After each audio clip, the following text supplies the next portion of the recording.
फतेहपुर जिले में नगर निकाय चुनाव को लेकर वार्ड और अध्यक्ष पद की आरक्षण सूची जारी होने के बाद 5 साल कराए गए विकास कार्यों को लेकर वार्ड पहुंचकर विकास कार्यों का वार्ड और नगर पालिका का अध्यक्ष कैसा हो उसको लेकर चर्चा की गई। वार्ड के रहने वाले लोगों ने कहा कि सभासद फोटो खिंचवाने तक सीमित रहे। डेंगू के बढ़ते प्रकोप को देखते हुए दवा का छिड़काव नहीं कराया गया और गंदगी का अंबार अभी भी लगा हुआ है। जिले के सदर नगर पालिका क्षेत्र के रेडिया वार्ड नंबर 13 में वार्ड और नगर पालिका अध्यक्ष का राजा कैसा हो उस पर चर्चा की गई।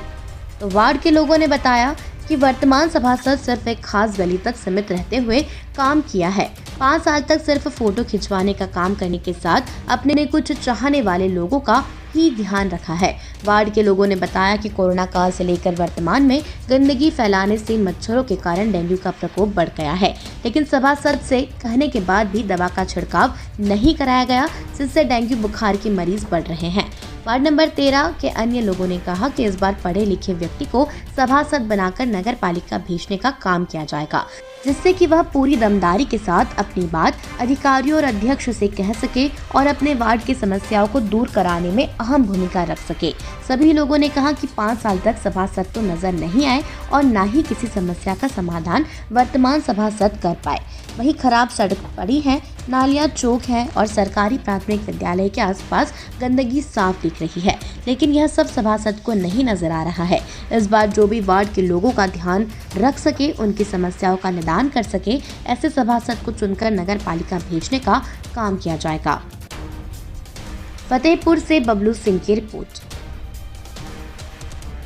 हम लोग जो प्रतिनिधि चाहते हैं, प्रेजेंट टाइम में जो प्रतिनिधि हमारे हैं सभासद जी, वो सभासद कम और प्रॉपर्टी डीलर तो बहुत बड़े हैं। पूरा शहर जानता है, ठीक है। हमारे सभासद के बारे में कोई सभासद क्या करेंगे, प्रॉपर्टी डीलर से उनको फुर्सत नहीं है। 5 साल मुड़ के कभी देखते नहीं हैं। उनका काम है केवल पैसा कमाना है, और कोई काम ही नहीं है। साफ़ सफाई व्यवस्था, नाली पूरी बिगड़ रही है, खरंजे पूरे उखड़ रहे हैं। उनका जो एक स्थिर है, उनका एक जो वोटिंग एरिया है, उसी में वो काम करते रहते, उसी में मस्त रहते हैं।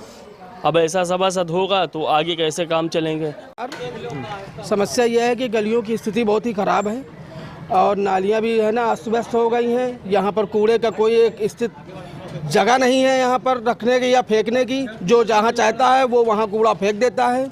नालियाँ साफ जब होती, जब कोई कार्यक्रम पढ़ते हैं या कराए जाते हैं, जब भी नगर पालिका परिषद से कोई कर्मचारी यहाँ आता है, वो भी है ना कहने पर काम होता है, उसको पैसे दिए जाते हैं, जब अगला काम करता है।